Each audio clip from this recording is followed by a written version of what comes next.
Hey guys, welcome to the channel. As you see in the thumbnail, what if Issei saved Rias from her wedding and married her part 1. Before I start, please do support for more awesome content and subscribe my channel and like this video. Go support and follow the NOSFERATU869 for writing that awesome fanfic, and also make sure to comment on this story, link in the description. Let's start this video. A little girl with crimson hair cheered from atop of a crimson-haired man's shoulders. That little 6-year-old girl was me. Hahaha. It seems you have taken a liking to it then, Rias. The crimson-haired man asked the girl on his shoulders with a kind smile. My older brother. Yes. I love Japan. That is good to hear. Because one day, this territory will be yours. The man said that as he looked out into the distance. The man and his sister were on a pass overlooking a town referred to as Kuo. Just over the span of 2 days, the girl had received a chance to explore various parts of Japan. She had remembered times when her brother would mention that place occasionally. He always said that he would take her there one day. Now she was there. They had begun their little trip in the capital, Tokyo. After that was Nagoya and finally, Saitama Prefecture. And to end it all off properly, the main reason why he had finally brought his sister to visit Japan, they visited the town of Kuo. A town that her family had just acquired as their own, currently under her father's ownership, and to be gifted to her when she enters high school. That's when she will finally be old enough to maintain her peerage properly and given freedom to act as a king. Many of these details seem unordinary. That is because she isn't a human. She is a devil. A pure-blooded devil from the underworld. Now Rias, play here for a bit. I'm going to make quick contact to father. Yes, Ani-sama. The man removed the girl from his shoulders when they reached the playground of the park. He stepped away from the playground a bit to contact someone. Meanwhile, the girl was immediately approached by what seemed to be all of the 7 children who were playing there. Hey, you're pretty. Do you want to play with us? What's your name? She responded to them with a smile. My name is Rias. Many of the group asked her excitedly. Hey. Do you want to play with us? Play with us? Yeah, play with us. She nodded and smiled. Okay. With that, she played around with a group of children for a short while. It was only really maybe a few minutes. It couldn't have been but 5. Soon enough, after those 5 minutes passed, she took notice of something. There was a boy sitting in a sandbox, building something with his hands. Alone. She pointed towards him. Hey, why is he alone? A few of the children answered her in succession of each other. He's weird. Yeah, he's really weird. But he's funny. But he's also weird. Yeah, but our moms told us we can't play with him. They said he was bad to play with. He used to play with somebody. But they don't come here anymore. They moved. We can't play with him. Ka-san said no. She looked back at the boy. She was always a kind girl. She never liked the idea of people being alone. Besides, her mother didn't say it wasn't okay. She jumped off of the jungle gym and approached the sandbox the boy was in. When she reached it, she leaned down and called out to him. Hey, do you want to play with us? He turned to her. Who? She couldn't help being captivated by his eyes even if just for a second. He had heterochromic eyes. His left eye was a light brown, while his right eye was an even more odd-looking combination of red and blue. The inner part of his iris was blue while the rest of it was red. She had never seen such an oddly looking set of eyes. It didn't really seem like a real concept, unless for someone who isn't human. The boy stared at her blankly for a few seconds. He turned his head away and continued patting at the sand with his hands. Pat. Hey? Rias was confused as to why he turned his head away. This would imply she was ignored.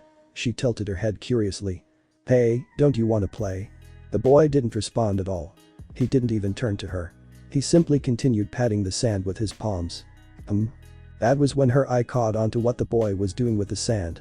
He was patting down onto 2 large mounds of sand placed side by side with each other. Castles. No. They weren't structures. They were just simple round mounds of nothing. She tilted her head with absolute curiosity and pointed at his creation. What are you making? This time, the boy turned his gaze to her. He looked at her with a straight face and spoke in a tone that implied he was deadly serious. Hey? Pat. He continued patting the mounds. Rias remained in silence for a few seconds before speaking again. The boy nodded without turning. He was making breasts. Rias asked in confusion. Why are you making that? He turned to her with the same straight face and stared silently at her for a few seconds. He pointed at the confused girl's face. Flat. Done. The girl felt an imaginary boulder drop and crack on her head. Written on the boulder in huge writing was the word. Flat. Rias groaned sadly as she slumped her head.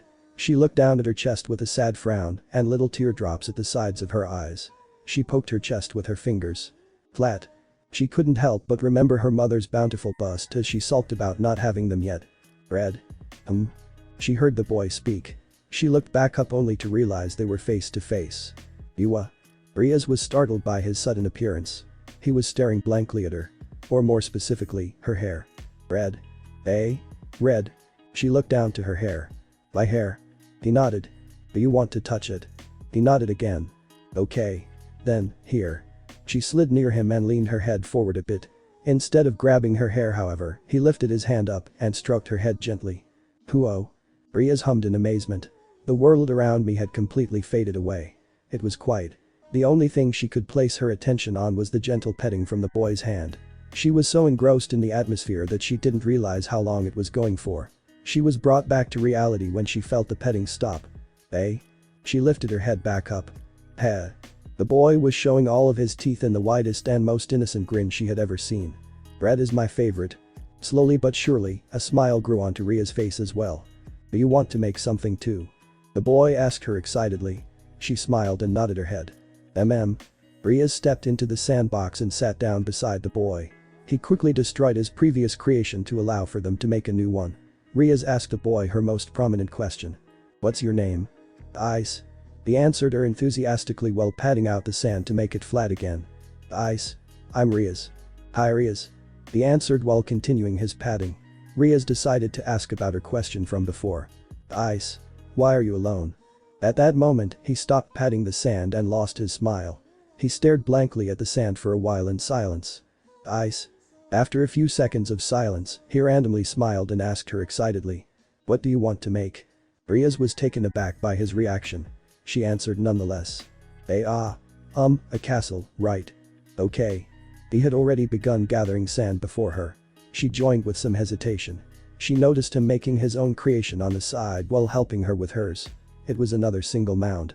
You're making another eye. He shook his head. This isn't dot. Then what is it? He answered as he gave the finishing touches. The large mound resembled an eye. The dragon. Eh? Before she could question him on it, a voice called out from behind her. Rias. She turned around to see her brother standing there with another man beside him. The man was very tall with short dark purple hair, a goatee, and heterochromic eyes. One red eye and one blue eye. His eyes were a bit droopy and looked lazy, while his mouth had a resting mischievous smirk that implied he was always smiling smugly. He was also wearing a grey yukata despite being in public and it being a normal day with no sort of events happening. However, even with her young age, Rias could easily tell this man was not human. More than that, he was very powerful. Appa. Eh? I said that while looking at the man. Appa. Rias turned to man curiously. He merely snickered in amusement and motioned two of his fingers for Ice to approach. Come Johan. Your mother is waiting. Ice stood up and took his father's hand without hesitation. Until next time, Surziches. Yes. Until then, Fells. The man turned to walk away with his son in tow. Ice turned back and waved lightly. Bye-bye.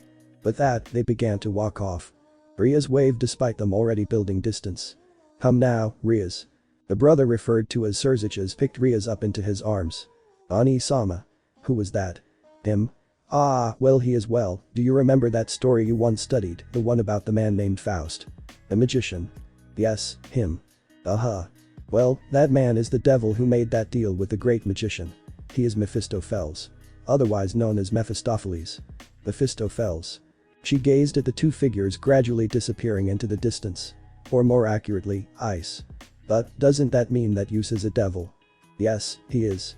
But I thought he felt like all the other kids. Ah, well, you see he is. Surziches trailed off. Ani-sama. He sighed lightly and shook his head. Well. I suppose that isn't my story to tell. Let's return home, Rias. Okay. Rias looked back to the two figures' previous position. They were already gone. That was the story of the first time I met him. The man, the devil, referred to as Haidu Issei. My name is Rias Gremory. And I will not marry him. Slam. That was the declaration I made while slamming my palm onto the desk of my personal vanity mirror. I am Rias Gremory. I am entering my third year of high school as a student of Kuo Academy, an educational institute in Japan. I am a pure-blooded, high-class devil and the heir to the Gremory clan. My household is one of the last remaining clans from the original 72 pillars. And as of today, from the day of my birth, I have been caught in a crisis. Enough, Rias. Do you not yet realize your selfishness? The woman whom I resemble spoke sternly from a few meters away from me. My mother, Benelana Gremory. This marriage isn't something that affects just you. If you are to act as a proper heir to the Gremory family, then consider the importance of this union as a pure-blooded devil. I won't marry him. No matter what may happen, I refuse to marry him. If you would have any consideration for your daughter, then you would understand that I wish to marry the person that I love. I wish to find my own love and love freely. Why don't you understand that? I shouted at my mother in retaliation. I would never do such a disrespectful thing to my own mother, but this is a subject that I cannot stop myself from detesting and refuting so passionately. My own life and love is being threatened. I cannot retreat on this. Of course I understand that, Rias. It's you who refuses to understand that this is something that is vital for the survival of our race. Soon enough, there won't be any pure-blooded devils left in our society. Can't you be considerate to your own people? I don't care for the expectations of the old devils or their standards. The only reason they care so deeply about this issue is because they are too caught up in the past, worrying about the purity of bloodlines. They only care because they want to preserve heritage. A worthless, arbitrary concept only significant because of their stubbornness. What difference does it make if the society has no pure-blooded ones? Is the offspring between two reincarnated devils not considered a pure blood in its own right? Everything fades, especially something so fickle. Perhaps they should accept that as to be less pathetic. Enough, Rias. I was silenced by my mother's order. She sighed deeply. I've heard enough of your complaints. Razor will be visiting here tomorrow, and I expect you treat him respectfully, at least if for the day. I expect maturity from you for once. Understood? Then. I grinded my teeth harshly. Then. At the very least, allow me the time until I've graduated from university and become an adult to make my decision. Perhaps then I will have shifted my opinions on the matter. Perhaps then I am more willing to listen. She shook her head. I know you well, Rias. I know that is nothing more than your method of stalling. I won't fall for it. I felt my confidence diminish with her firm statement. This can't be. Please, mother. I could briefly interpret a certain sympathy in her expression. She sighed. Oh, Rias, well, my love, in actuality I had originally come to this room to present you with some good news. I peeked my head up slightly. Good news? She nodded. You see, Rias, the truth is that another candidate has presented himself in favor of taking your hand. My eyes widened in shock. Another candidate as in, another potential suitor. Mother? Do you mean to say that? She nodded her head. Indeed. It seems that you may have the opportunity to choose for yourself after all. I could only become even more shocked at this declaration. For my parents to have given me the choice, but who is it? Someone amongst the young devil's generation who is a pure blood. There aren't many options amongst that demographic. She continued. Truthfully, this wasn't even something we were going to consider. We would have previously considered this candidate was not an option. However, out of consideration for you, your father and I decided to try our best and grace you with leniency. There isn't much we can do concerning your situation as the heir, but at the very least, we can try being this considerate. Even if it is the wrong decision in the eyes of the higher-ups. That is because we love you. Mother. It certainly wasn't the greatest news, but at the very least, it was much brighter than a future bound to Razor. Maybe this would be enough. At the very least, anything is better than him, I believe. I quickly approached and embraced my mother. I'm sorry, mother. I'm sorry I retaliated in such a way. No, it's alright. I understand it, Rias. Trust me, I do. It's just that there was nothing we could do. At the very least, we could try this. Yes, at the very least. We separated from each other. It goes without saying, but he will also be present tomorrow. It is precisely because of this that we are holding an evaluation between him and Razor in the first place. That is why Razor is set to visit. Perhaps I should have started by telling you this. Yes, that certainly would have helped. We giggled. Well, nevertheless, please behave yourself when the time comes tomorrow. If not for the fact that you are a lady of the Gremory family, but because that man will also be there. I asked the important question as the topic was brought to my attention. Speaking of which, mother, who is this person? She put a hand up to her chin in contemplation. And perhaps it is best I do not tell you for now. I believe it would be best if you discovered it yourself in person and made your judgments once meeting him. I would rather not have your opinions affected by any preconceived notions or prejudices prominent through their reputation. You'd want to know them for who they are, not what they represent, isn't that right? So perhaps this is the best choice. Prejudices. Preconceived notions. Reputation. Could this person possibly be someone who has a negative reputation amongst our society? I don't believe mother and father would ever allow such a thing, right? My mother began walking out from my room. That being said, Rias, please get some rest. They will be visiting early tomorrow. It is already late as it is. Try not to dwell too much on your thoughts, lest you accumulate too much stress to maintain your composure during the evaluation. She opened the door and stepped out. Good night, Rias. Good night, mother. Good night to you as well, Akeno. Yes, good night, Venelana-sama. After giving her farewell to my best friend Akeno and mother shut the door. I sighed as I felt some tension release from my body. We were alone now. Are you alright, Rias? Akeno asked me as she finally approached from her sideline position she stood in all this time. I rubbed my forehead tiredly. Yes, I am alright. You should get some rest. If what your mother said is true, then you will certainly need it. Yes, I suppose you're right. I began removing and handing my clothes to Akeno as I thought of the possibilities. Who could it be? Could it perhaps be that delinquent Zephyr? Or would it be the odd gentleman Astereth? From what I have heard, neither of them have interest in such things. Not to mention, they don't seem to be in as dire a situation as us Gremory. It couldn't possibly be anyone from the extra demons' households, could it? I'm certain they wouldn't have allowed that. Plus, I wouldn't be able to think of any who are able to fulfill that role. In that case, there is no one else I can think of. Who could it possibly be? Rias? Akeno called out to me, who was lost in thought. I was already standing. Forgive me. I was clouded for a moment. You need rest. Yes. I certainly do. Akeno placed my clothes down and gave me a courteous bow. Good night, Rias. She turned to leave, but I interrupted her exit. Wait, Akeno. She halted and turned to me curiously. As I thought, I feel a bit. Would you be willing to stay with me for tonight? I'm afraid that I may need your support. She smiled softly. Of course, Rias. Akeno used her magical ability to shift herself from her uniform to her pajamas in a brief moment. Shall we rest then? Yes. Let's.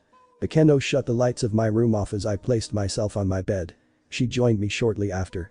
Good night, Rias. Good night, Akeno. Despite saying our good nights, I remained staring up at the canopy over my bed in silent contemplation. Another candidate. Who are you? Rias? Akeno had called out to me. It seems she took notice of my state. I turned over onto my side to face her. I am alright. I felt a soft sensation on my fingers. Akeno held onto my hand gently. No matter what happens, I will stand by your side. I couldn't resist smiling fondly. I grasped onto her hand. Yes, I know. I took a breath and shut my eyes to rest. Akeno. Yes. I find it amusing being devils. We of course cannot pray yet, despite that I feel so compelled to beg something greater than myself to give me my chance. I want to wish for my freedom. Yes, so do I. I intertwined my fingers with Akeno's and held a firm grasp of her hand. Akeno, you are my family as well. I love you. Yes. I love you too, Rias. With those last words, we slowly drifted off to slumber. Our hands interlocked the entire night. It was reminiscent of those nights in the past when she was too afraid to sleep alone after first coming here. That night, I had a dream. A memory from the past. Vague and undetailed. I could remember nothing from it. Not but one small thing. A single word. Are you ready, Rias? It was the next morning. Those two candidates should have arrived by now. I gave the finishing touches to my makeup in front of my vanity mirror. However, I was dressed in my academy's uniform. Mother had suggested for me to dress elegantly for my presentation during this evaluation, but I refused. I refused to present myself as a trophy to be won by one of two contenders. I will present myself with dignity as a proud student of my beloved Kuo Academy. I stood from my seat. Yes, Akeno. I am ready. With that, Akeno and I made our way through the castle. For some reason, I could feel the tension in my nerves rise in anticipation. This would be my only chance to escape Razor's grasp. If I fail, I may have to resort to drastic measures. Whatever that may be, I still do not know myself. As I approached the main hall in which I was set to meet with my family and the candidates, I could vaguely hear some hearty laughter as we closed in. We entered the hall. Hahaha. Well, I must say I am surprised to find out that it was you who turned out to be the alternative candidate. I took in my surroundings as we stepped in. Sitting in what was a large living area with multiple couches were the attendees of the evaluation. My mother and father were sitting together on one sofa that was beside two other sofas. On the two main sofas directly across from each other, with what is reminiscent of a coffee table between them, were the sitting candidates. One of them was Riser Phoenix. The man that I loathed. There were also a couple women sitting with him in suggestive positions. How uncouth. He was one of the men laughing. Beside my parents' sofa was my elder brother sitting in a chair separate from them with Grafia by his side. Ani-sama. Why is he here? Could he have something to do with why the second candidate was considered? Finally, on the sofa across from Razor was the second candidate. A person I only vaguely seemed to recognize, yet who was so familiar. An almost nostalgic feeling came from seeing him. A young man with features that do not align with being inhuman. Chocolate brown hair. Light brown eyes with a golden tint. Tall, around the same height as Razor. Oriental type facial features. Wearing a suit similar to Razor's, but being a blood red color rather than burgundy, with a black dress shirt under his coat and black dress shoes. He was also wearing a single red ring with a green jewel on his left hand. This person is Mephisto. It was just as Razor said. This man was the son of the great devil magician, Mephisto Fels. At that moment, the attendees took notice of me. Ah, it seems that our daughter, Rias, has arrived. My father announced our presence as we stopped before the two sofas. Razor stood with his infuriating signature smug smirk. The other man stood as well. Razor lifted his arms and greeted me in an irritating manner. Rias. There you are. It is nice to see you again, my dear. Do not speak to me so carelessly, wretch. That is what I wished to respond with, but I held my tongue. Rather than greeting him, I merely glanced at him before directing my attention to his competitor. It disgusts me to refer to them in such a context. Oh, how cold. As usual, my dear Rias. I ignored Razor's offhand comment as I placed my gaze on the man opposite of him. Without saying anything, the man bowed, then finally he spoke. It is a pleasure to finally meet you properly, Rias Gremory. My name is Johann Mephisto Wittenberg Fels. Though, as many already know, I prefer to be referred to as Mephisto. Ah, perhaps I should have greeted you differently. He lifted his body up and gave me a toothy grin. It's been a while, Rias Gremory. My world had frozen as a memory flashed suddenly into my mind. I whispered under my breath. Ice. I remained silent for a short while. Rias? The voice of my mother had snapped me from my state. Yes, forgive me. I had gotten distracted for a moment. Then, as I thought, we met again, is Mephisto. He nodded at my greeting. That's right, I have met this man once before. Long ago. I have always known of his existence due to his status as the only son of the legendary devil, Mephisto Fels. However, I had never truly met him or spoke with him face to face. There were a few times when I would hear talk of him during gatherings or possibly see his figure off in the distance, but never did I interact with him directly. Or so I thought to believe. I had forgotten that memory. I had always believed that my first trip to Japan was one of the most important memories I had, yet for some reason I did not remember those moments involving him. Perhaps it was lost to time. Regardless, I now realize who this man is. This man is Johann Mephisto Wittenberg Fels. The only son and family member of the devil Mephisto Fels, Mephistopheles. The one I once knew as Ice. Ice, where exactly did that name come from? Sit down, Rias. We'll start the evaluation now that you're here. I sat down in the chair between separate from the two sofas at my mother's suggestion. I spoke to Mephisto respectfully. It is nice to finally meet you again, Mephisto. I had always wanted to meet with the only child of Mephistopheles who is considered a prodigy. Mephisto kindly smiled at my comment. Kichirakozo, yes likewise. I covered my mouth as I realized I let out a slight sound of surprise. My mother questioned me curiously. What's wrong, Rias? And nothing. It is nothing, mother. I let out a silent breath in embarrassment. I had let out a sound unconsciously. That's because he said it in Japanese. As I thought, since his introduction he's been speaking Japanese. Not to mention, when he first bowed to me it was in the manner a Japanese person would do. That's right, this man is half Japanese. That is because he is a half-human. For many years, it was considered a shocking revelation that the devil Mephisto Fels had birthed a child with a human woman. Many considered it disgraceful, and he was even ridiculed for it, especially by those higher-ups who uphold tradition to the utmost. This must have been the reputation and prejudice issue my mother mentioned. So that is why she did not tell me. She did not want for me to possibly have any contrivances based on what he is known for. Amongst the young devil's generation, he is certainly one of the most frowned upon. It is similar to the situation with Sererg, who is considered a defect for his lack of magical ability. This man is surely considered a filthy halfling or perhaps even an abomination amongst many of the high-class society.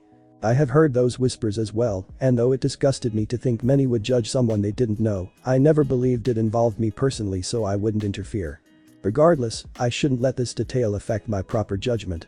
I can't deny that I have a certain interest in Japan and its culture, but I shouldn't let that affect my attitude.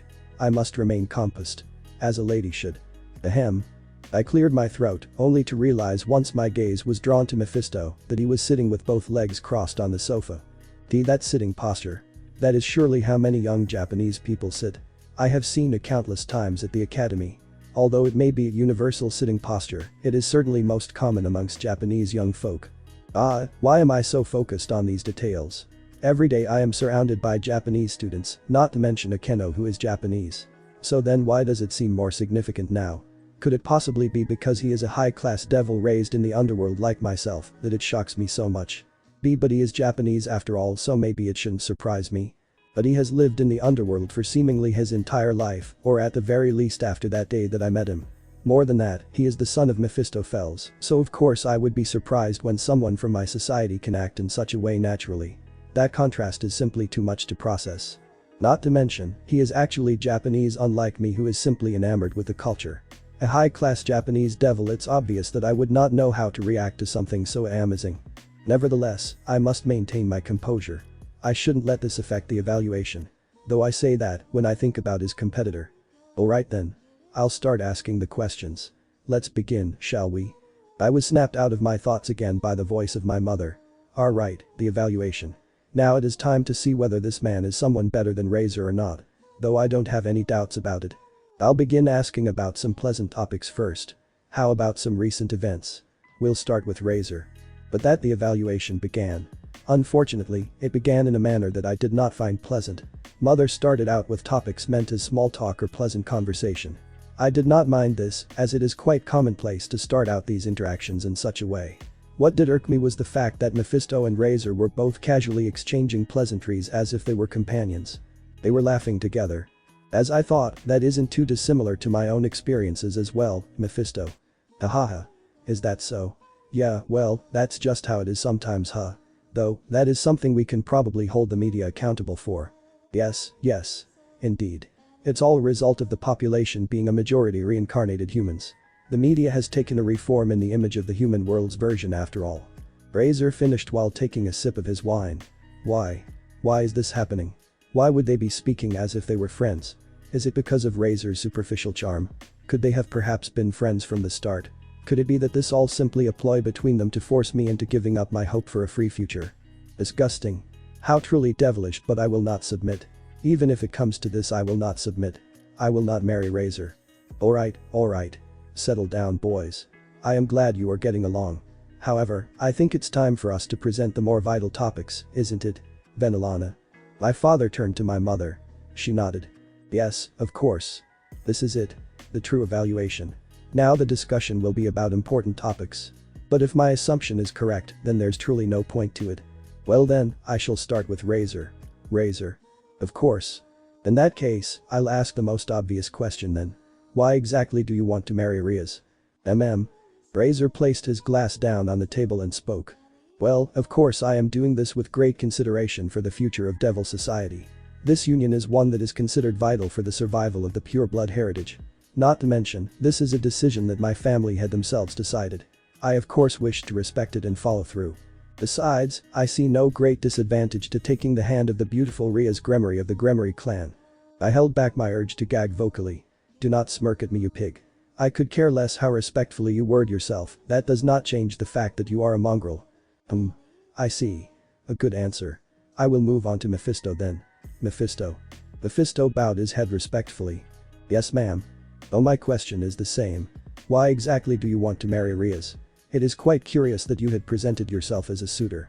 In the past, your father was quite vocal about expressing his distaste for such arrangements, wasn't he? Why make such a decision that contradicts that past now? Mephisto scratched the back of his head awkwardly. Just like a real Japanese person, no. Not now. Pay attention. Well, I suppose I'll start by answering about the contradiction then. He cleared his throat and spoke in a dignified manner with a smile. Well, first, yes. My father has quite a stronger dislike for arrangements like these. In fact, he has a strong distaste for any sort of arrangements that strip any persons of their free will.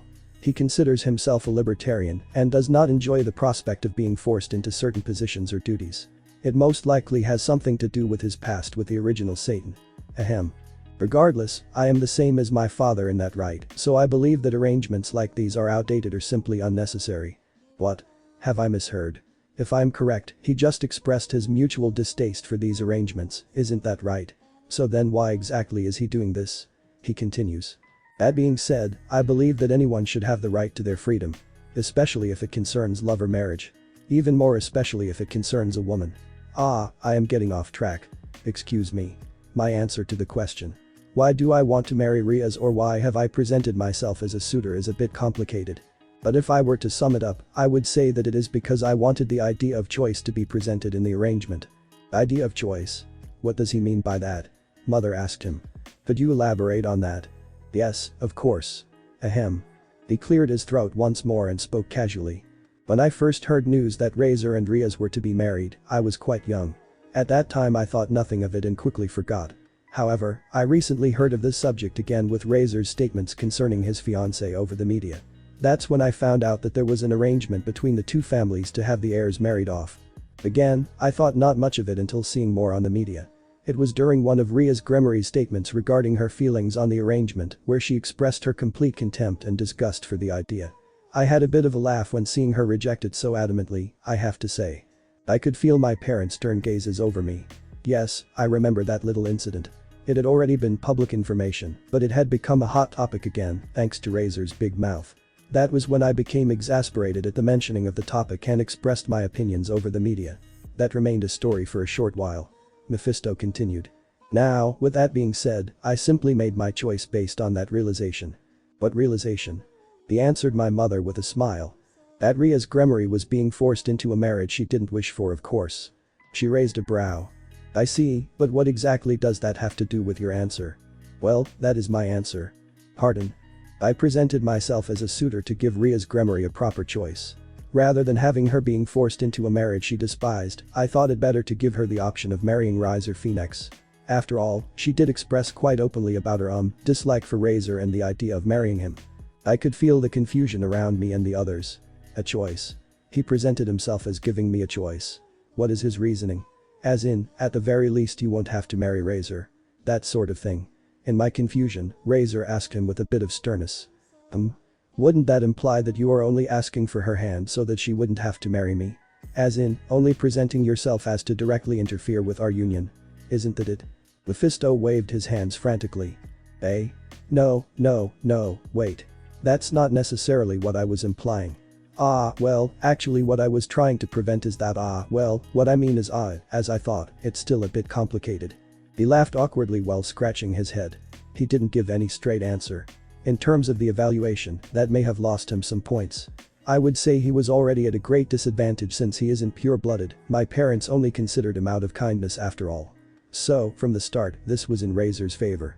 But what is it that he was saying about preventing something? I see. Well, in that case, I'll move on to the next question. What exactly is your dream or goal for the future, Razor? Razor nodded and sipped from his wine before answering. I plan to take on my role as heir to the Phoenix clan first and foremost, though I am not the current heir like Rias. I wish to bring the Phoenix clan to new levels of success and admiration, with my efforts in the rating games as well, and hopefully one day I will be classified as the Phoenix who has never lost a match. The standard answer apart from his ambition regarding the rating games. I truly do not care for Razor's dreams. I wouldn't care if he desired to save the world, it does not make him any less repulsive. I see. A good answer. In that case, I'll move on to Mephisto. Mephisto? Yes ma'am. Mephisto took a light breath and cracked his neck. He answered with a bright smile. Yet for some reason, I felt an eerie mood as the world went silent with his answer. I plan to become the strongest being in existence. What? Excuse me, Mephisto. Would you care to elaborate on that? My mother asked him after regaining her composure. Almost as if she believed she misheard him. He smiled and nodded. Yeah. Well, it's just like it sounds. I want to become the strongest being in existence. Again, my mind hesitated on processing his ambition. My mother questioned him in confusion. Becoming the strongest being? You mean to say that you plan to surpass the Mayu in strength? He crossed his arms. Well, yes, but if I'm being more specific I mean to surpass more than just them. I mean to surpass everyone. Everyone, so that means. Yep. Devils, angels, Mayu, super devil, Buddha, gods, practically everything there is.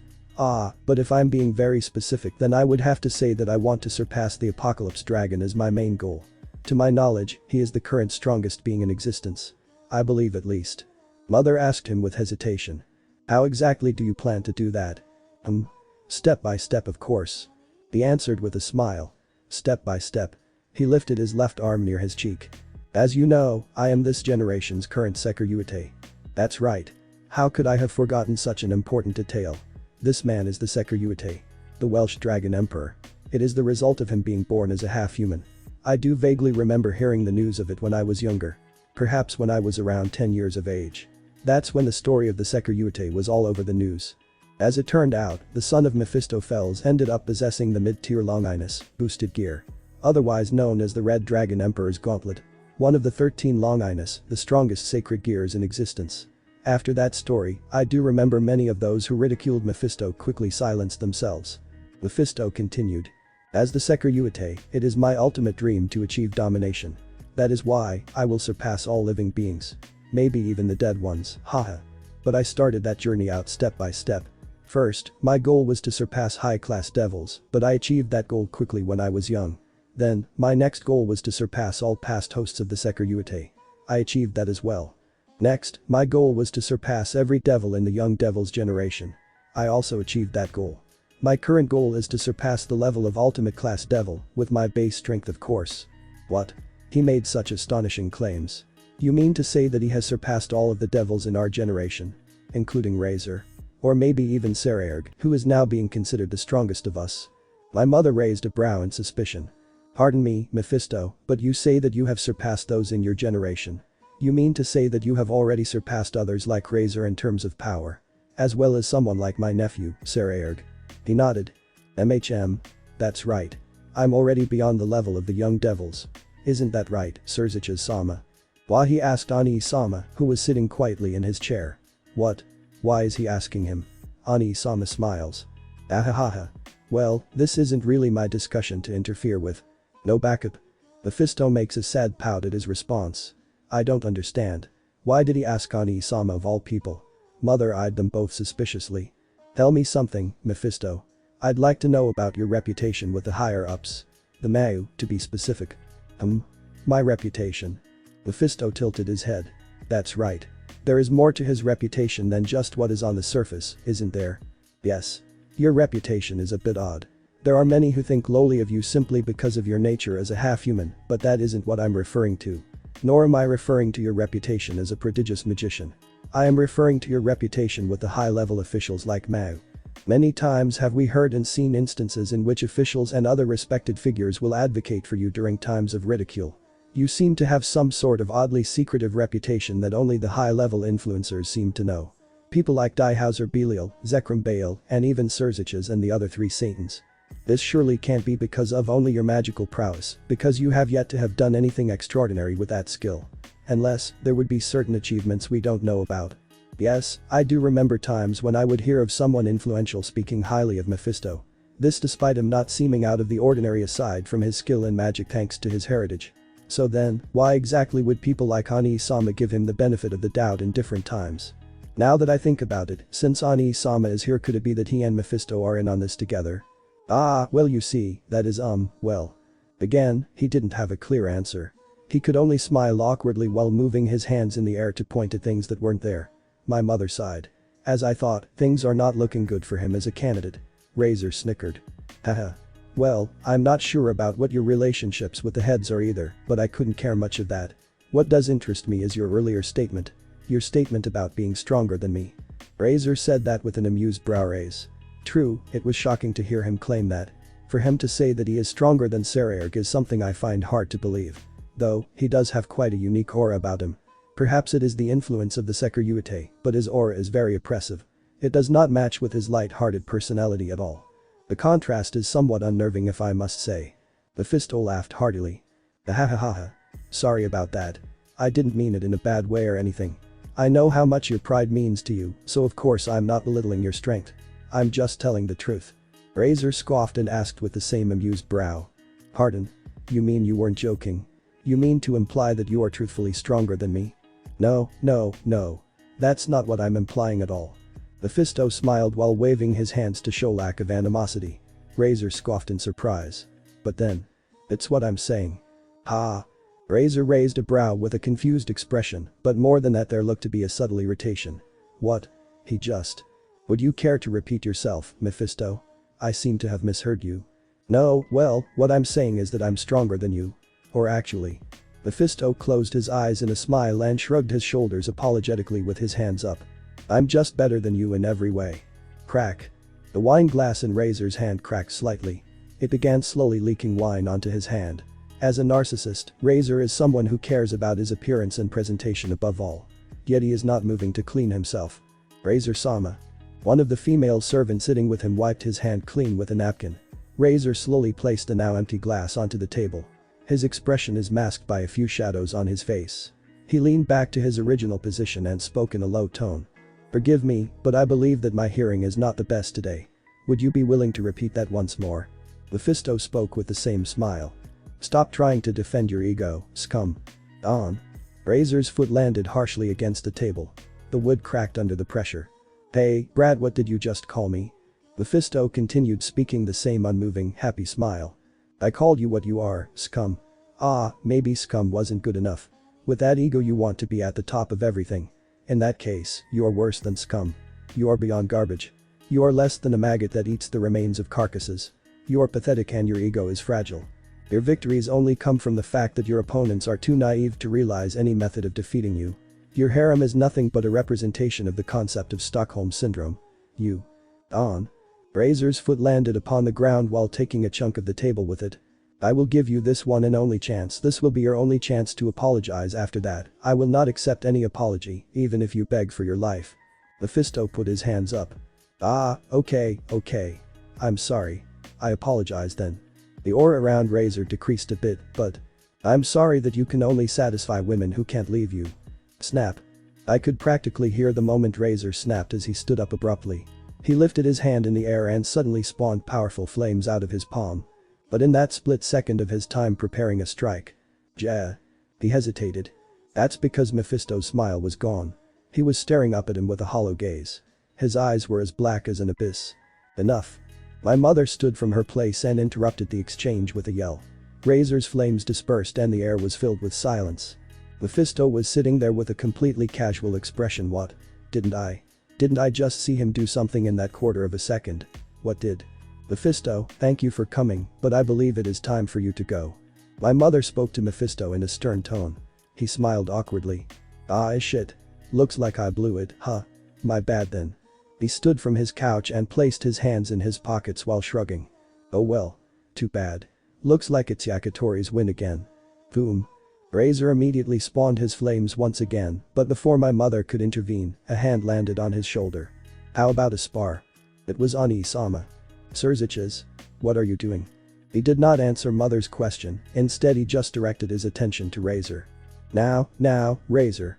Wouldn't it be more interesting if you were able to have a spar with the Sekirute? Despite Razor's flames disappearing, his deadly sharp gaze did not settle, even when looking at Ani-sama. Mephisto asked curiously. A spar? Ani-sama nodded. Yes, a spar. Or in other words, a quick match between the two candidates. Something like a rating game, but with only two kings. A match between Dragon and Phoenix. How about it? Mephisto hit his palm as if he realized something. I get it now. A match. Yeah. I'm in. And you, Razor? Razor could only growl at Mephisto's carefree attitude or his existence in general. Ah, it doesn't look like he's thinking about that right now, Surziches-sama. How about a wager to make things more interesting then? A wager? What are we betting? A request. To the winner goes a wish. Any request that is within my power, you shall have granted. With certain limitations of course, but if it is within my ability then I shall do my best to fulfill it. Including subjects relating to punishments or prizes, as well having possible orders for the loser to follow. How is that? At that moment, Razor growled in an enraged tone. Any request? Yes, Razor. For the most part, anything that is within my power, even if it might be just a bit immoral.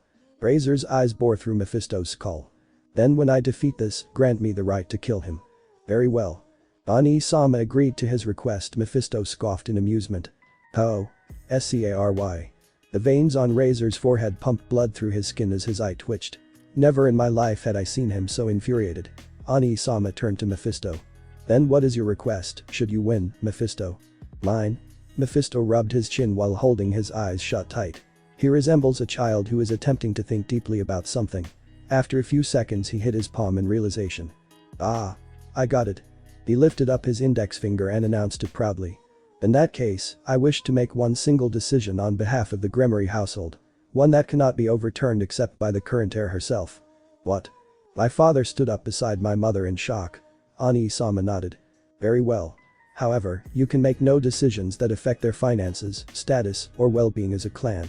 In other words, no decisions that would be a detriment to their existence. Deal? Very well. Surziches. My mother called out to him in shock, but he merely raised a hand to silence them. He asks them. Will this be one-on-one? Mephisto shrugs, but Razor snarls. All up to Razor Tan. I can take on his whole peerage if he wants. I will kill you myself. Oh ho. Scary. Ani-sama nodded. Very well. In that case, there is truly no point in delaying such a thing, right? We may as well have it right now. Grafia. Yes, Surziches-sama. Create us a small dimension for the two. Anything sturdy should suffice. Yes, Surziches-sama. Rias, gather your servants. It will be a nice match to watch. Call Milicias as well. He should enjoy this. Any of us who were around could only be left in shock at the sequence of events. Razor and Mephisto were left standing there looking at each other with an intense atmosphere surrounding them. Mephisto looked at him with a confident smirk, while Razor burned a glare through his soul. That was the day that dragon fought against Phoenix. Dragon vs. Phoenix. The one who was humming delightedly while removing his coat was Mephisto. We were now in the separate dimension created by Grafia. It was a stadium made of stone with structures resembling giant chess pieces on the edges and red skies above. I was gathered with my group of servants, my family, Razor's peerage, and even a few from my brother's peerage who wished to spectate. I haven't seen my brother's servants together since I was a child. They rarely ever gather. Albeit, it is only his knight and bishop, but it is still a rare sight. Grafia is also in attendance obviously, and she is my brother's queen. Razor's parents were also invited during the time Grafia was preparing the dimension. They are sitting beside my own parents and Ani-sama. At the center of the stadium, standing a few meters across from each other, were the two candidates. Mephisto hummed as he threw off his coat. After that he removed his black dress shirt and left himself standing in a white muscle shirt. He had an extremely well-built physique despite not being a bulky figure like Sererg. He stretched his limbs loosely while Razor remained completely still, growling and glaring at him in rage. He spoke in a jolly tone while stretching, much to Razor's agitation. "Man, I have to say, Razor. I am truly glad I met you that day. Do you remember it? Our first meeting at that gathering, the one set by your elder brother Ruvel. I'm sure you remember it. You said you did, didn't you? That's why we got along today, right?" Razor did not answer. He only snarled through his tightly grit teeth. "Yeah, I'm glad we met that day. Really, I am. I mean, if I hadn't met you that day, I wouldn't even be here. The only reason I'm here is precisely because I had the chance to meet you. After I saw that stuff on the media about your engagement to Rias, I kinda became interested. That's when I ended up seeing that clip of Rias openly expressing her disgust with the idea. After that, I realized the situation and went to your gathering that I originally had no prior interest in and attended it for the sake of meeting you. The moment I met you, it all became clear to me. I knew exactly who you were from simply one interaction." He lifted himself and smiled. "You're pure scum." Crack. The ground below Razor's foot cracked as he grinded it. He is using every single bit of his willpower to hold back until he hears the signal. Mephisto continued with a smile and his arms in the air. "It was just that simple from one meeting. Just one conversation with you and it all became apparent. You were just a worm. Nothing but a worthless lout with money and prestige, both of which you did not earn through any merit of your own. Not to mention that you were a disgusting pig. It was honestly worth a bout of laughter once I returned home. But of course, that was also when I had made my decision." Mephisto lowered his arms back down to his sides slowly. A disturbingly emotionless expression sat on his face. "I will not allow you to marry Rias Gremory." Boom. Small flames creeped through Razor's knuckles. That's because his fists were clenched so tightly that blood ran down from his wounds as they were quickly healed. "He won't allow him. It couldn't be that he is doing this for me." Mephisto scoffed at his anger. "Tell you what, Razor.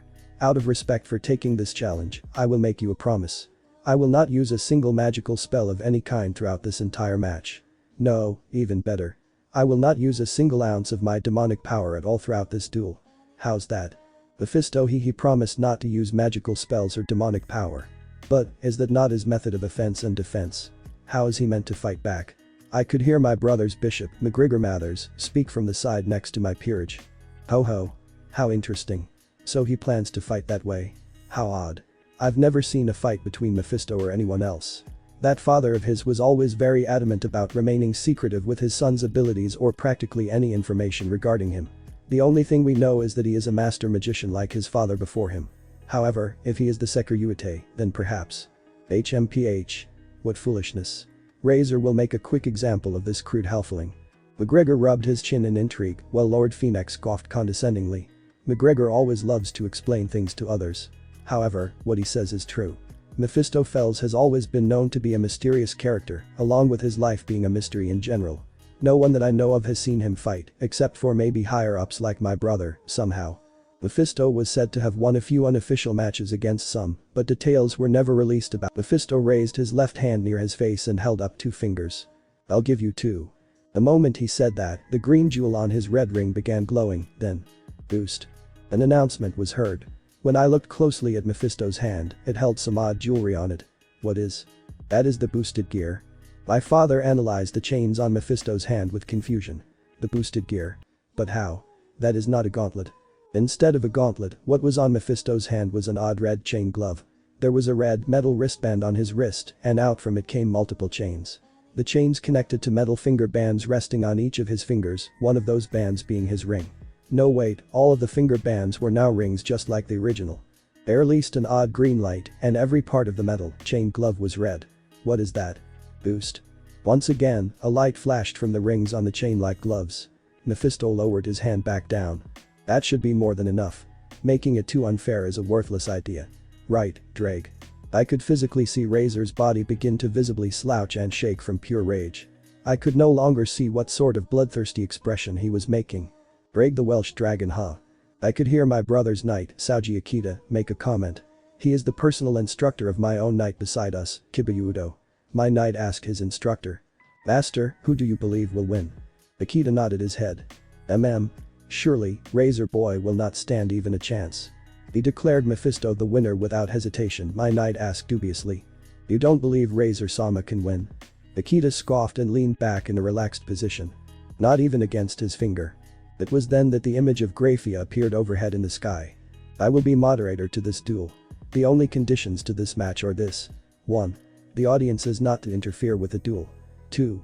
As a result of Razor's request and his nature as a phoenix, fighting with the intent to kill will be allowed on both sides. 3. The match ends should one of you no longer be able to fight or forfeit, dies, or simply when I say it is so. Are these conditions understood between the 2 candidates? Mephisto raised his fist into the air. Osu? Razor did not respond with anything but a low growl. Graphia turned back to Oni-sama, but he gave her a nod. Very well. In that case, the match between Phoenix and Mephistopheles. She raised her arm up into the air and brought it back down. Begin. But before she could even finish properly, Razor had already appeared before Mephisto with powerful flames spurting from his hand. He plans to kill him immediately. Razor sent his strike and dust covered them. It was silent for a short while as the dust began to clear what happened. And then, GG. I could hear the sounds of Razor struggling. The dust cleared and I looked closely. And then. Mephisto had caught Razor's fist of flames in his palm until it was snuffed out. More than that, he was looking up at Razor with a hollow gaze. On. In less than a second, Mephisto sent a fist into Razor's abdomen. The strike was so strong that I could visibly see the outline of his fist through the back of Razor's coat. Boo-ha. Razor vomited blood and held his stomach. He stumbled backwards and fell to his knees for a quick moment before attempting to pick himself back up. Razor. What are you doing? Stand. Lord Phoenix shouted to Razor from his place. Razor stood properly, but then took notice of something. Boom. His left hand, which he sent to strike Mephisto, was enveloped in flames. No, wait. It was nothing but flames. It was only then that I realized in that split second, Mephisto not only sent a powerful strike to Razor, but he also destroyed his hand in his palm by crushing it entirely. What's wrong, Razor? Mephisto asked with an eerily innocent smile. Kill me. Razor was left standing there silently for a moment. Razor. What are you doing?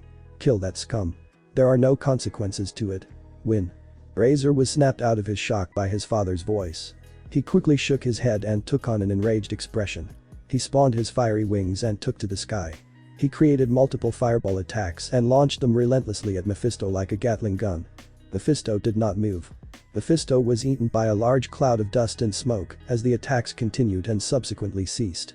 Slowly, the dust began to clear. Bonfire. Mephisto stood there with only some burned clothes. His main body was completely unscathed. He lifted up his left arm, which had a small flame still lit on it, and blew it out with a simple breath. That's your current level. Foo. Razor roared and spawned flames even stronger than the previous ones to resume his flurry of attacks. I realized then that through the smoke and flames, Mephisto was calmly walking forward. Razor spawned one of his strongest finishing moves, a giant fireball between both of his hands, and raised it above his head. He launched it down at Mephisto with no hesitation. Ani-sama. He will. But before I could even object, Mephisto swiftly spun around 360 degrees and launched his first straight at the attack. It dispersed the moment he struck it. Boom. The wind from the shockwave blew some dust around after the attack disappeared. What? Razor's strongest attack. The attack that would kill someone like me, it just. Not bad, not bad. But lackluster for someone who doesn't lose rating games. You would be quickly eliminated from the pro leagues without a chance. As I thought, it must be because of your immortal nature that you don't lose. I suppose that's the most different thing about us. I don't need to rely on my heritage for success. But even more than that, there's something you should know, Razor. That is. Before I could register it properly, Mephisto was staring Razor in the face while floating in the sky. Nothing is immortal. In the next second, Razor was sent crashing into one of the large structures shaped like a rook castle. What happened? I didn't even have the chance to realize it. Razor was suddenly shot down from the air. Mephisto was left alone in the air with his wings extended. Those wings are not the wings of a devil. Those wings, dragon. My father whispered in shock. Large, red, wings with single horns at their tips, dragon. What are you making? A dragon. Razor emerged unsteadily from the dust of the crater left in the rook structure. He wiped blood from his lip. Mephisto shouted at him from above with a smile. I told you, right. I won't be using an ounce of my demonic power. So of course that goes for my wings too, since it requires minuscule amounts of demonic power to control them. Keh. Razor grinded his teeth in frustration and growled. He abruptly spawned his wings and shot straight towards Mephisto floating in the sky. He spawned powerful flames around his hands and proceeded to attack Mephisto with them like boxing gloves. Mephisto swiftly dodged every attack without effort. Uo. Katekyo. Mephisto laughed heartily before sending a quick strike into Razor's abdomen that sent him crashing back down to the base of the structure. Katekyo, if I recall, isn't that a shonen manga? Perhaps I misheard. Okay. That's enough. Just one more should be enough. Mephisto slowly descended to the ground about 8 meters ahead of Razor, who was stuck in the cloud of dust covering the base of the structure. Boom. With the whip of his flaming wings, Razor blew the dust away and roared into the sky in pure rage. He released a powerful aura and spawned giant powerful flames to cover his right hand. Then he shot straight at Mephisto. This time, Mephisto did not move an inch. Razor sent his strike straight at Mephisto's head. The strike connected. We waited patiently for the dust cloud to settle and disperse. I could feel the nerves in my body tense to an immeasurable degree during the silence. Not a single person was making a sound. We merely sat and watched closely for any movement. Soon enough, we began to make the outline of their silhouettes. They were in the same position as when Razor had first connected the strike to Mephisto's head. I could hear a slight sizzling sound from within the cloud. The sound of Razor's regeneration ability. Wah. I could hear Razor's quiet voice as the dust finally cleared and the two became visible. What I saw was Razor standing with his fist touching Mephisto's forehead, indicating that he had landed a strike, and Mephisto standing perfectly still. Mephisto was looking up at Razor with a calm smile. Blood slowly ran down from his forehead, down past his nose. No, that blood is not from his forehead, it's from Razor's knuckles. If I remember correctly, it was. I will not accept your apology, even if you beg for your life.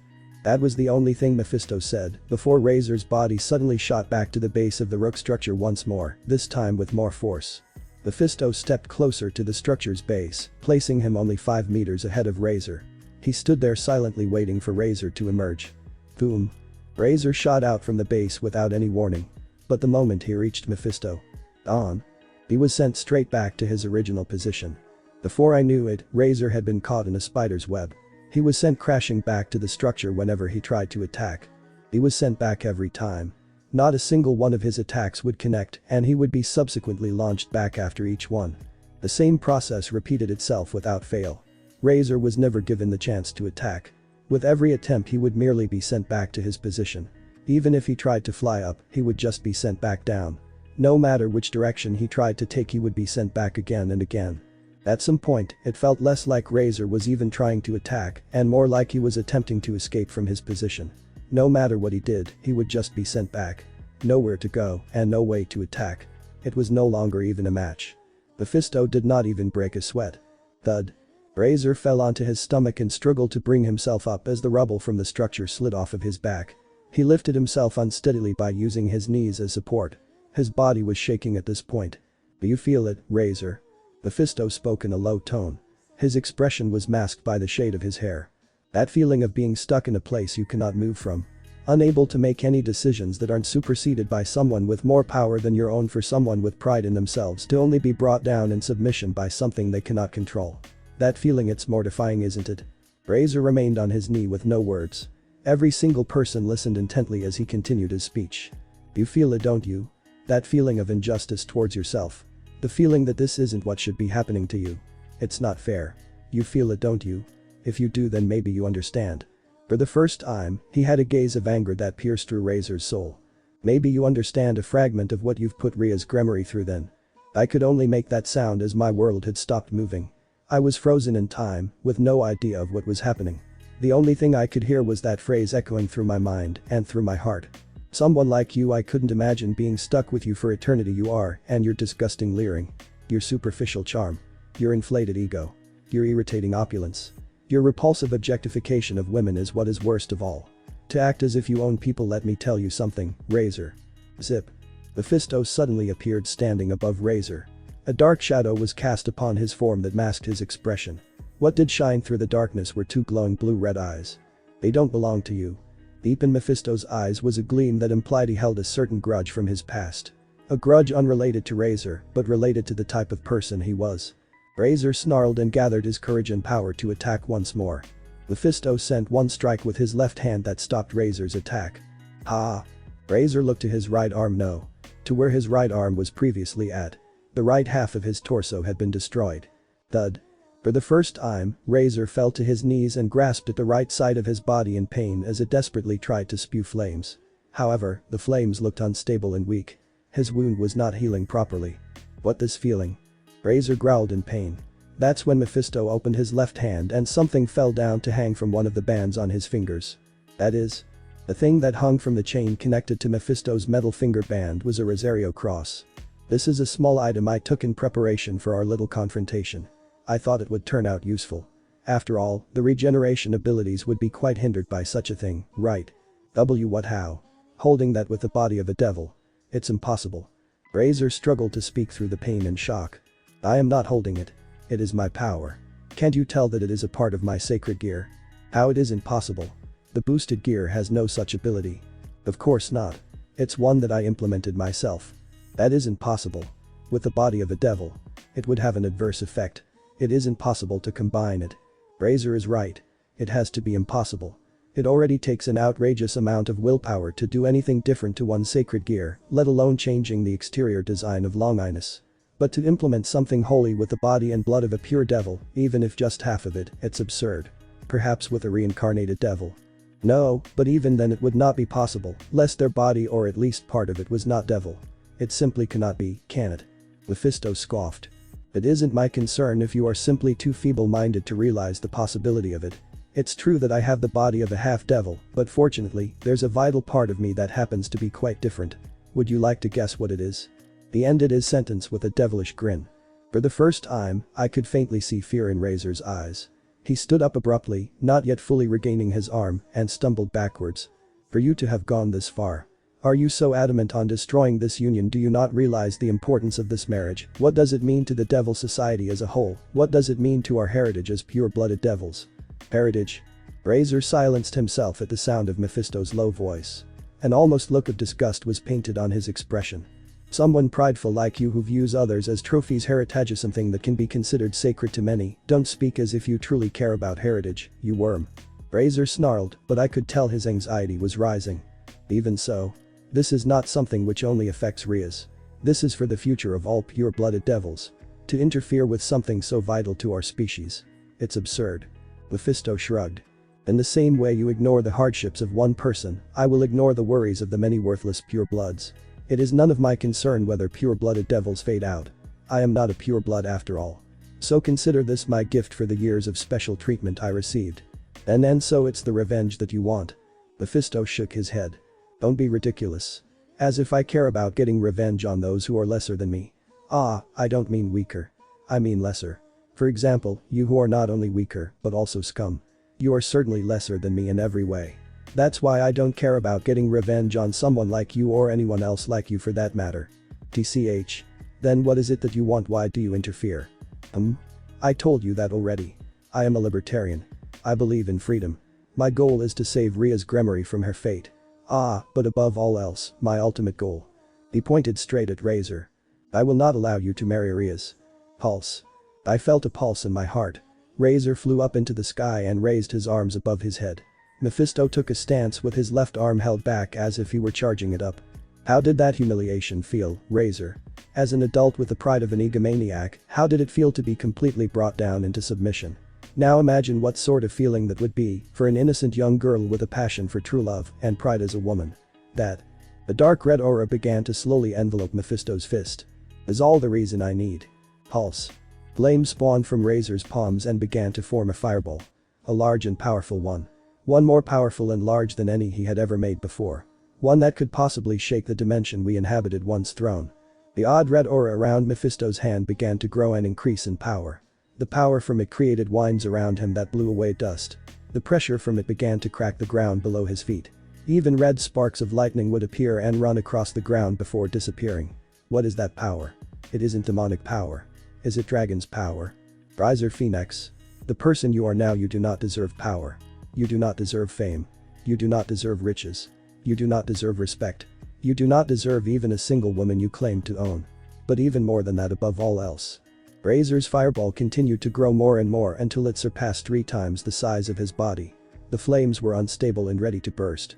Mephisto readied his attack and spoke slowly. You do not deserve Rias Gremory's smile. Pulse. Razor launched his attack.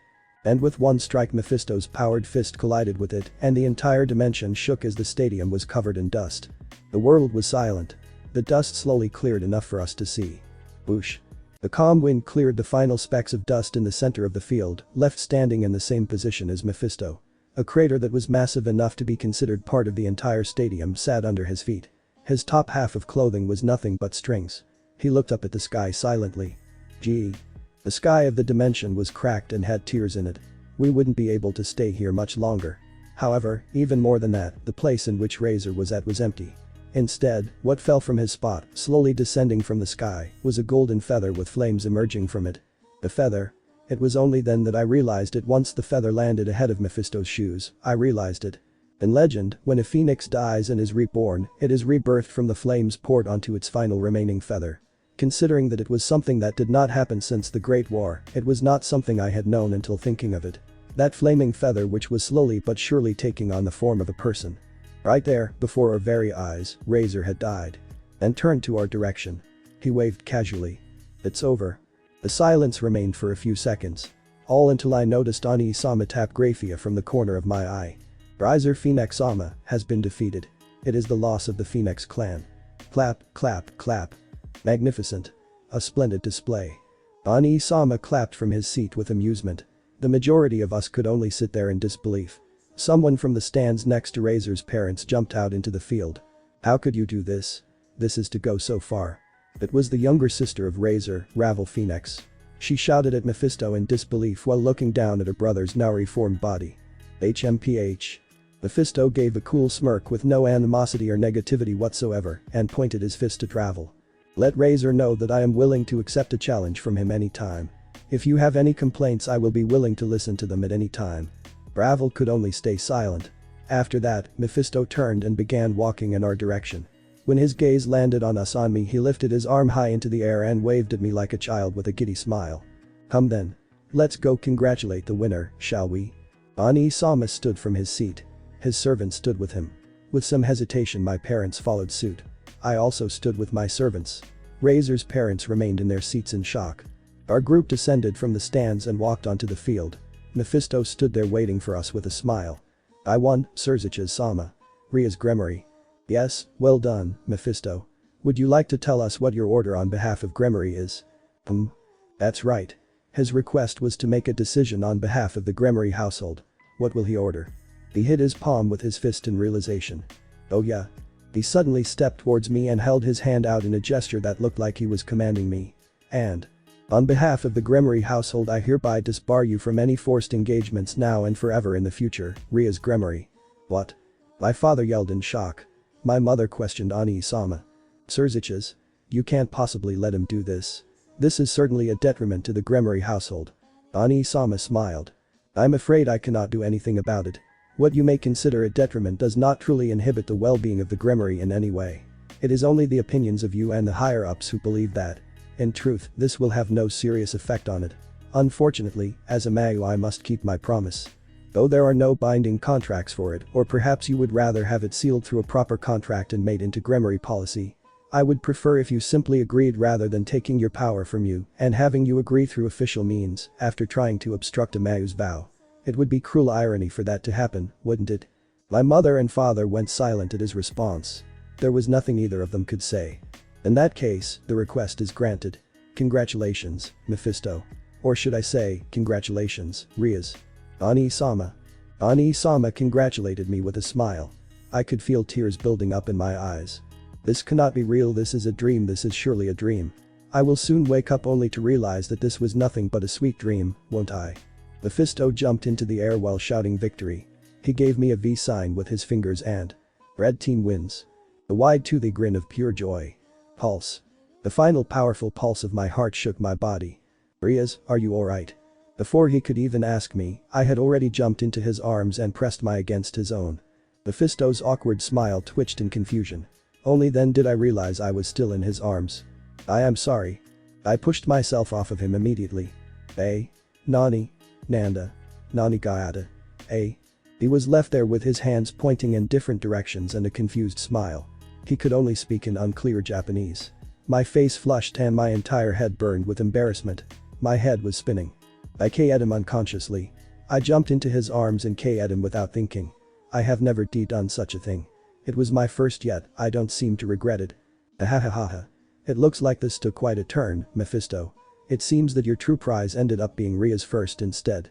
Ani-sama laughed in amusement. Mephisto suddenly became shocked and howled into the sky. He continued howling into the sky as I felt my body burn hotter than razor's flames. I could see the redness of my entire body matching my hair. Taotu-sama. Are you there? Can you see me now? What is happening to me, grandfather in heaven? Wait. Why are you in heaven, you traitor? Come down to hell with your grandson, goddammit. He randomly began yelling at people who weren't there. Taotu-sama. Does he mean Auto-sama, father? Why does she refer to him like that? I've never even heard of fathers being referred to in such a way. It sounds like a made-up word. Could it be a familial thing? Whatever the case, that's necessary information for me. No, wait, why would I have to? Excuse me. We will need to evacuate from this place. The dimension will be falling apart soon. Rafi informed us calmly. Ani-sama nodded. Yes. Let us go then. BXD. After we exited the dimension, Razor and his family quickly returned home with his peerage. Ani-sama's servants bid their goodbyes as well. My mother and father remained silent along with us as Mephisto spoke with Ani-sama casually. Would you like to join us for a meal, Mephisto? It is surely the time for lunch, isn't it? Mephisto pumped his fist happily. Shin. Before he could finish, a small magic circle appeared on the back of his hand. It had a unique equation with many Roman digits on it. It almost resembled a clock. Could it be a timed spell? It is quite complex. Honestly, too complex for me to decipher. This must be the magical prowess of the prodigious protege we've heard of. Mephisto suddenly became pale and frantically began running. He waved back as he started running. I'm sorry, but I have to go. I'm really late for something, so I need to go now. Bye-bye, Yae. We were left standing there silently. Ani-sama chuckled. MHMHMHM. Rias, would you mind letting Mephisto know that he is running the wrong way before he gets lost? Me? He nodded his head. I held my hand over my chest and gathered my courage. I quickly followed Mephisto by myself before he could reach the next hall. Mephisto? I called out to him. He stopped abruptly and turned. Oh, you're Rias. Despite the fact that he had shot off in a hurry, he greeted me casually. I took a few seconds to catch my breath before speaking. It wasn't the run that stole my breath, it was something else. I took a calm breath before saying something that deviated from the purpose I was originally sent for. Mephisto, you went so far for me, I don't how to thank you. I was truly at a loss for words. Mephisto simply smiled and waved his hand. It's fine, it's fine. As long as you're happy, that's all that matters.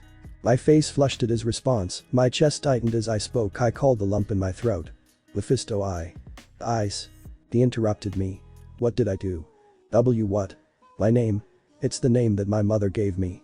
Though it isn't technically my official name, it's the one I prefer for those who are close to me to refer to me as. My mother's name. My name. So, let me reintroduce myself. He placed a thumb against his chest. I'm Issei. Nice to meet you. Or should I say it has been a while, Rias Gremory. He grinned widely at me. I could not fight the smile that reached me. Yes. Hello again, Ice. He nodded happily. Then he turned pale again after looking down at the magic circle behind his hand. Shit. Still late, aha. I've got it. He extended his arm and spawned a magic circle beneath himself. He let out a sigh of relief as he wiped his brow. The circle slowly began to envelope his body with light.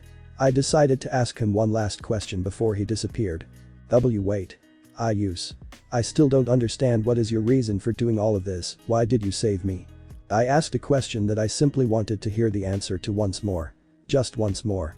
If it is true then. Why? He tilted his head with a smile. Is it really necessary to have a reason behind saving someone in need? With that, the light enveloped him and he was gone in a momentary flash. I placed my hand over my chest softly. Hi, Issei. Father.